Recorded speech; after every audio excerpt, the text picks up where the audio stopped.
Are you enthusiastic, fiery, and intense? Or maybe you're passionate? Are you uncomfortable or annoyed with others' emotions? Or just don't know what to say to them? Does your spouse react to emotions almost completely opposite to you? What's your emotional heritage? Hey guys, did you know that much like cultural heritage, you have an emotional heritage as well? It's true, you've inherited an emotional set of philosophies or practices and beliefs from your family of origin. And these practices and philosophies really kind of fall under four categories that fall on a spectrum, the way I like to put it. And on one side of the spectrum, you have families that have a disapproving philosophy, dismissing family members and others and their emotions, especially those emotions that kind of fall out of these boundaries. So any intensity, good or bad, is dismissed. It's disapproved, not allowed. And so because of that belief, they can be hostile or critical of an individual or of their emotions.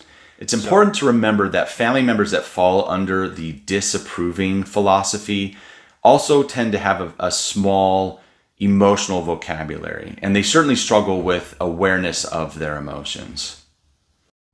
All right, let's move on to the next one. The dismissing, or what I also call discouraging philosophy.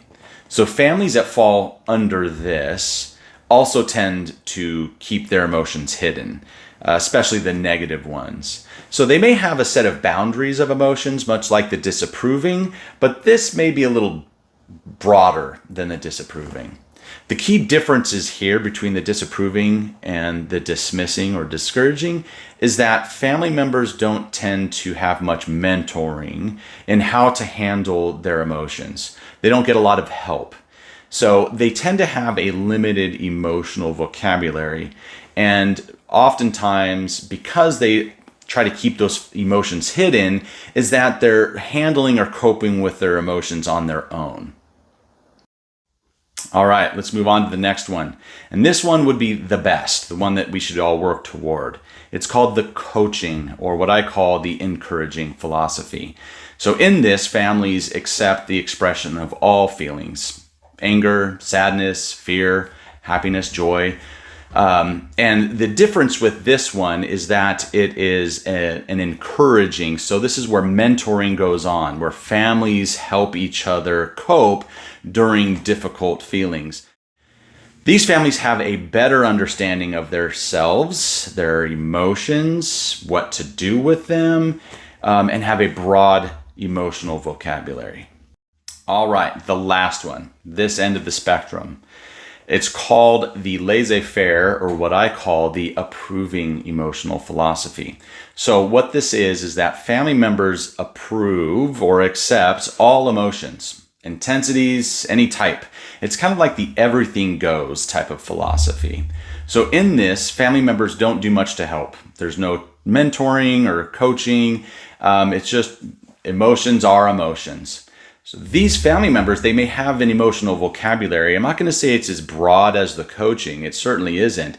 It may be more than the others, but it's not advanced. It's also pretty simple. Now that we have an understanding of these categories that, again, fall on a spectrum. So it's not like you fall under any one of these categories, but on this spectrum of them.